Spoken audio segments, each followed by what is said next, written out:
السلام علیکم دوستانو، تاسو ته پته ده په دنیا کې د ټولو نه زیات چې کوم کتاب لوستل کېږي نو هغه قرآن کریم دی. د ټولو نه زیات چې کوم کتاب لوستل کېږي نو قرآن کریم دی. خو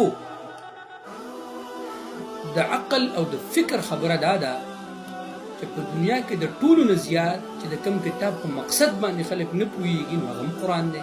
تاسو وایئ څنګه؟ ګورئ، د ډېر مسلمانان هغه د قرآن کریم ختمونه کوي، ډېر قرآن لولي، لیکن د قرآن کریم چې کوم مقصد دی او کومه معنی ده او کوم تفسیر دی په هغې باندې نه پوهېږي. د ویډیو مقصد هم دا دی دوستانو چې که تاسو په میاشت کې 15 قرآن مجمونه ختموئ، بجای د دې چې که تاسو صرف یو چپټر، یو پاڼه، یو مخ تاسو د قرآن کریم سره د مقصد او سره د تفسیر یې زده کړو، د هغې ډېره فایده ده. ځکه چې د